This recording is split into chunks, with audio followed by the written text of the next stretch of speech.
Test sur la table, en petits groupes, ces premières années de doctorat ont 4 minutes pour plancher. Ils doivent répondre à 20 questions concernant la façon de gérer leur temps. Et c'est la gestion un peu peut-être de l'imprévu qui fait que le soir, t'as pas fini tout ce que tu devais faire en fait. Je pense que si je voulais résoudre le problème du 11, il faudrait que je résolve le problème du 14, ce qui fait d'arrêter d'accepter tout ce qu'on me demande. Est-ce que tu as un calendrier, un semainier, un calendrier? Oui.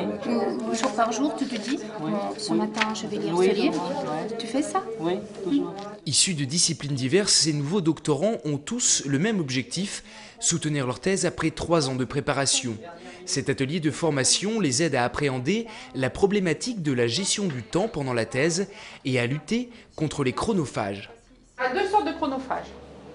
Ce que j'aimerais savoir, il y a le chronophage interne, c'est moi qui crée mon propre chronophage. Vous l'avez dit, MSN, tout ça, c'est de la pollution interne.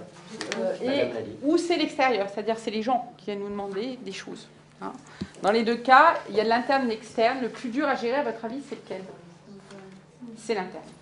Formateurs venus du monde professionnel, Claude et Marie-Dominique ont 1 heure pour les coacher et prodiguer quelques conseils. Qui prennent le temps de prendre le temps de gérer son temps. C'est-à-dire que c'est quelque chose qui s'apprend, donc il faut y passer un petit peu de temps, de se donner des objectifs et de conduire leur thèse comme un projet. Des objectifs journaliers, ce qu'a dit une doctorante, se faire une liste des choses qu'on a à faire et rayer au fur et à mesure de la liste. Et quand on ne l'a pas faite, quand on n'a pas fait quelque chose, se poser la question, qu'est-ce que j'ai fait à la place ? Chaque année, plus de 60 thèses sont soutenues à l'université de Cergy-Pontoise, des docteurs trop souvent oubliés, selon le président de l'association des doctorants de l'université. Dans les universités, c'est assez général en France, on s'en occupe assez peu des docteurs.